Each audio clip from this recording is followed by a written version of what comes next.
Ringkasan meditasi Alkitab kuartal keempat pelajaran ketiga dengan judul Peringatan Kasih Karunia. Kasih karunia adalah sesuatu yang Allah kerjakan untuk kepentingan manusia dengan bantuan interaksi unsur alam.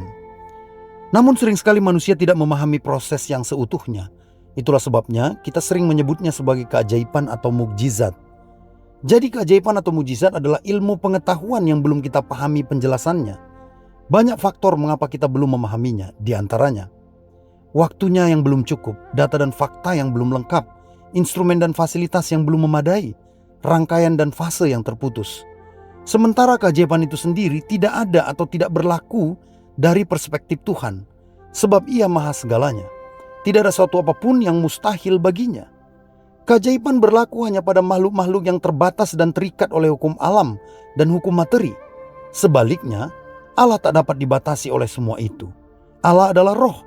Allah melampaui hukum materi, ruang, dan waktu.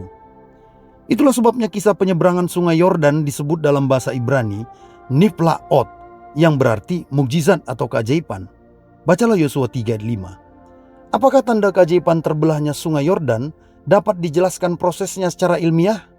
Atau cukupkah data dan fakta untuk membenarkan kisah itu? Tentu saja. Begini, kitab suci menggunakan kata terputus.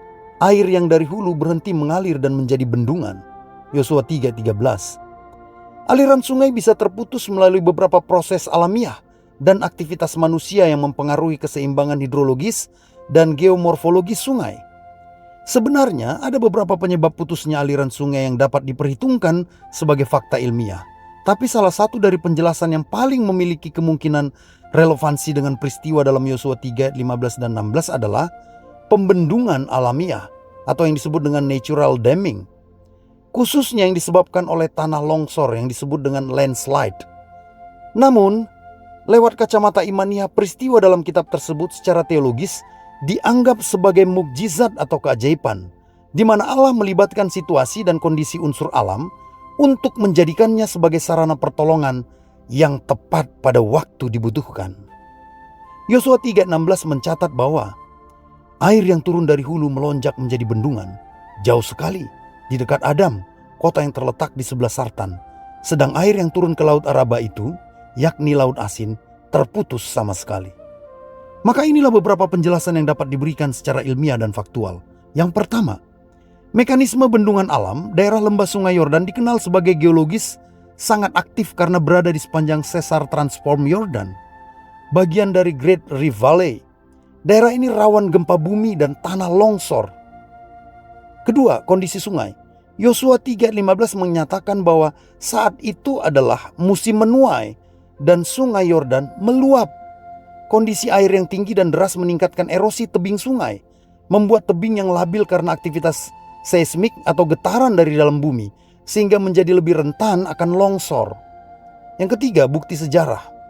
Ada beberapa kali catatan sejarah yang menunjukkan bahwa aliran sungai Yordan pernah berhenti total di masa lalu akibat longsoran tebing sungai yang disebabkan oleh gempa bumi.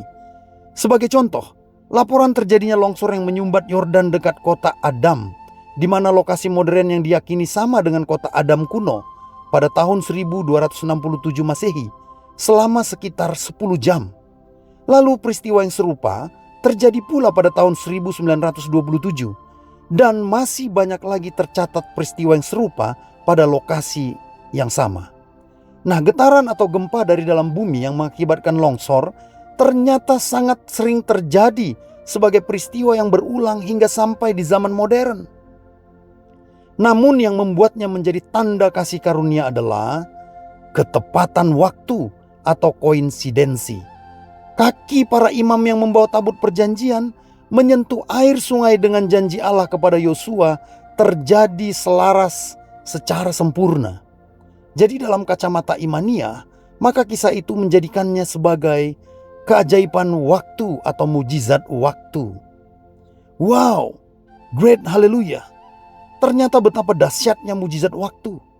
Jadi kita orang beriman tak perlu mengharapkan Allah merubah ini dan itu dari sekeliling kita. Ya, tak perlu.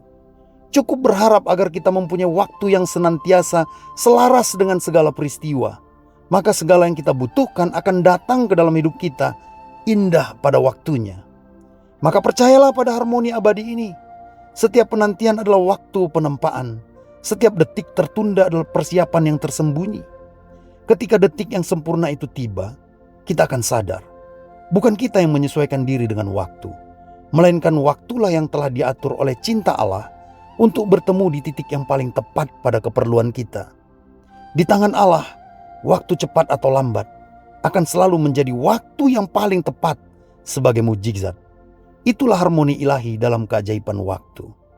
Untuk memahami semua ini lebih luas dan lebih dalam, mari nikmati live streaming podcast Meditasi Alkitab pada hari Selasa depan tanggal 14 Oktober 2025 bersama Pendeta Manuntun Hutasoid dan Bapak Yoni Prasetya Tomo dari Studio Ulibana. Haleluya, Tuhan memberkati.